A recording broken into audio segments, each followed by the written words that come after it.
Baiklah, di sini saya Yunita Sadetayan yang akan menjelaskan tentang faktor-faktor kemunculan ragam lahzah.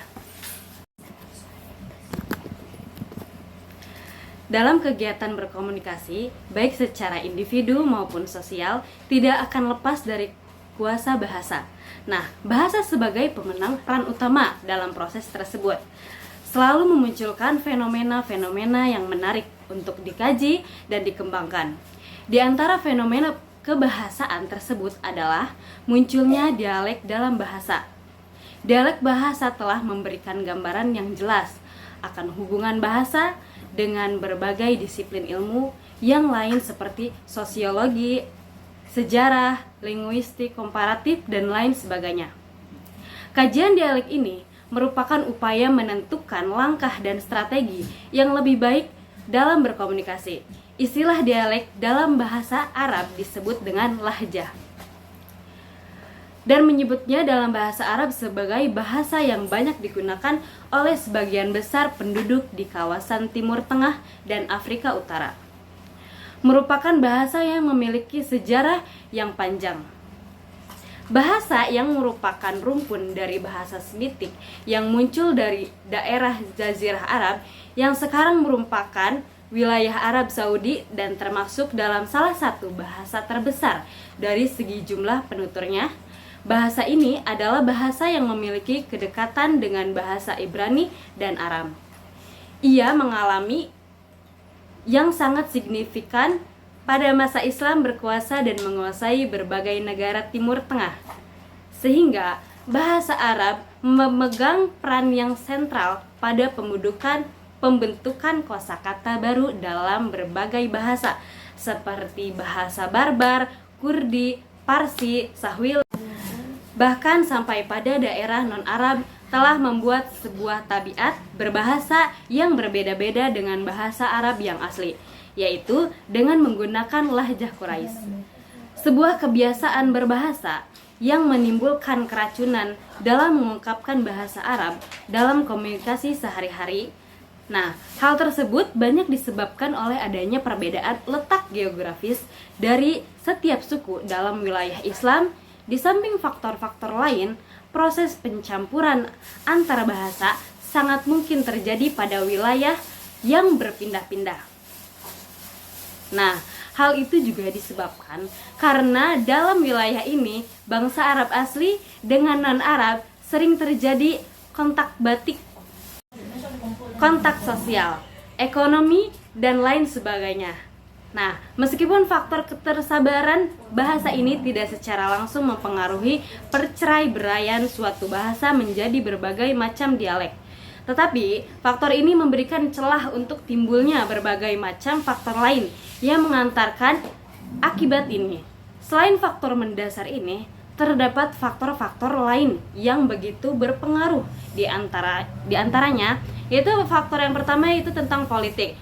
Faktor ini sangat berpengaruh terhadap perkembangan bahasa, dan hal ini bisa dibuktikan ketika sebuah negara terbagi-bagi menjadi wilayah-wilayah kecil yang berdiri sendiri.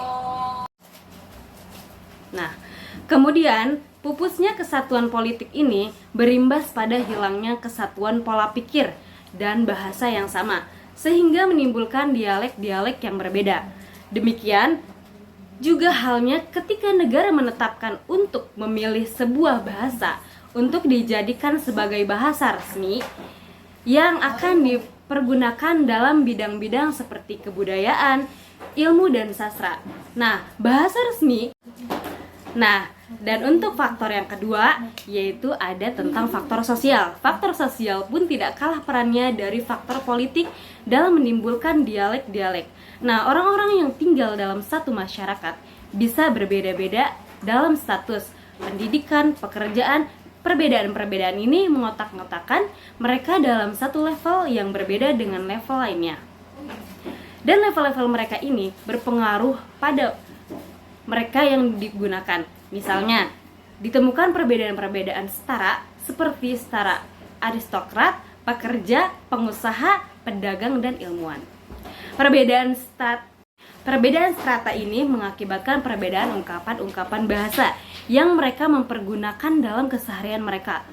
ungkapan orang berpendidikan pasti berbeda dengan ungkapan orang yang tidak mengenyam pendidikan.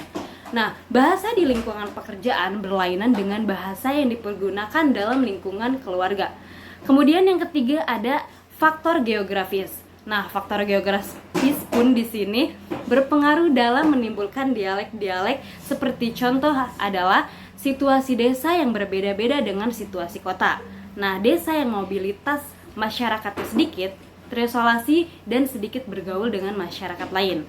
Nah, maka bahasa mereka relatif terjaga daripada bahasa orang-orang yang banyak berinteraksi dengan masyarakat lain.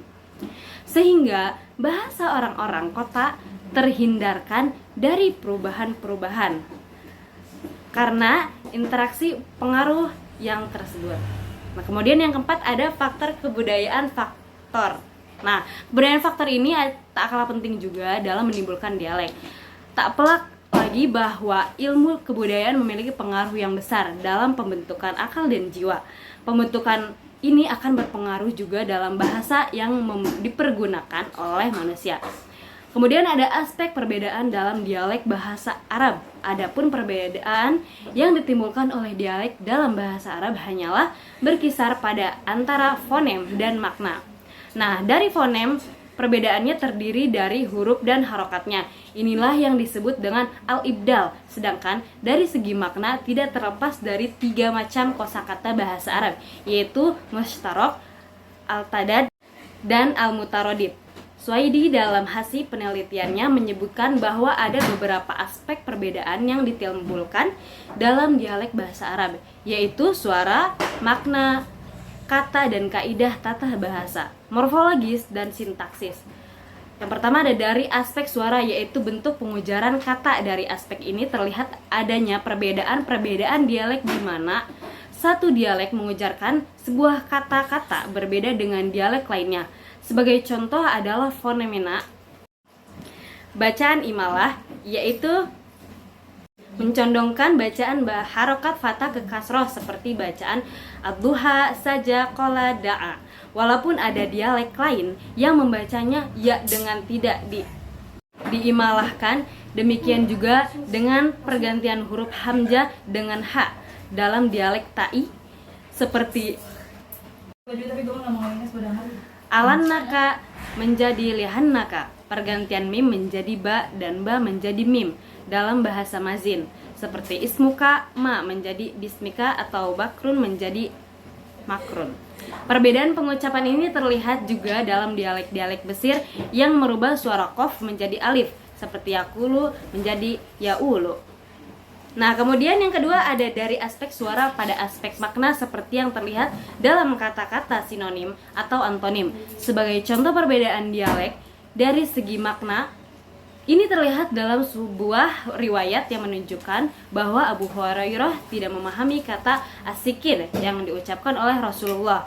Padahal maknanya sama dengan kata Al-Madinah. Kata ini berasal dari suku Daus. Nah, yang ketiga itu ada dari aspek perbedaan kata. Adapun dari segi perbedaan kata, hal ini bisa dilihat dari kata-kata yang tidak berubah dan maknanya pun masih seperti makna dialeknya yang dulu. Hal ini bisa dijumpai pada sebagian suku, seperti kata Al-Madinatu pada suku Daus yang bermakna kata asikinu, yang al-gobit bermakna kendaraan atau tumpangan bagi perempuan dalam dialek Thai. Kata zu yang bermakna alladzi dalam dialek Thai, kata mata yang bermakna huruf Jerman dalam dialek Huzail. Kata wabasa melompat bermakna jalasa duduk dalam dialek Himyar, sedangkan kata melompat dalam dialek mereka adalah al-firosh. Nah, yang keempat dari aspek kaidah tata bahasa. Adapun fenomena perbedaan dialek dari aspek kaidah, yaitu dari segi pembentukan kata dan wazan-wazannya, terlihat dalam contoh-contohnya berikut. Dalam contoh-contoh berikut ini. Nah, yang pertama dia mendomahkan ha pada kata ayyuha an-nasu apabila tidak diikuti isim isyarah dalam dialek Bani Asyad seperti ayyuhun nas. Nah, dikasrohkan huruf-huruf awal fiil mudhari dalam dialek Bahra seperti bidor. Mungkin hanya itu yang bisa saya sampaikan. Sekian Kurang dan lebihnya mohon maaf. See you next time. Assalamualaikum warahmatullahi wabarakatuh.